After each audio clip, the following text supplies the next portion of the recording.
আজি এটা দেওবৰীয়া mini blog start কৰিলোঁ। ৰাতিপুৱাই 1 কাপ লাল চাহ লগতে এটা বন খাই ল'লোঁ। আকৌ এয়া দেখিছেই নহয় ৰুটি চব্জি লৈ আহিছোঁ। দেওবাৰ দিনটো খোৱাৰ বাহিৰে দেখোন বেলেগ কাম একোৱেই নহয়।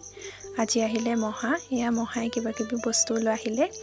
তাৰপিছত আকৌ আহিলোঁ মই নামঘৰলৈ। আজি আছিলে আমাৰ ৰাসৰ খুবাৰী, তো তালৈ আহিলোঁ। এয়া ভণ্টি, মই লগতে টিকলিজনীকো লৈ আহিছিলোঁ। আৰু এয়া অলপমান ওলাই আহিলোঁ, মাংস ল'লোঁ, লগতে সৰু সুৰা বস্তু কেইটামানো ল'বলৈ আছিলে। তাৰপিছত এয়া ঘৰলৈ আহি চাহ, ব্ৰেড, মিঠাই এনেকৈ খালোঁ। আৰু এয়া পাপাই আনি দিলে পকৰি, চাটনি, সেয়াও খাই ল'লোঁ। তাৰপিছত আছিলে মোৰ অকণমান দহি বটা কাম, সেইখিনি কামো কৰিব লৈছোঁ এতিয়া। এইযোৰ কাপোৰ বাৰু ময়ে কৰিছোঁ, যেতিয়া কমপ্লিট হ'ব আপোনালোকক বাৰু মই কাপোৰযোৰ ভালদৰে দেখাই দিম। আৰু এইফালে আমাৰ ৰাতিৰ ভাত ৰেডি হৈ গ'ল, এয়া ভণ্টিয়ে খাবলৈ আৰম্ভ কৰিলেই।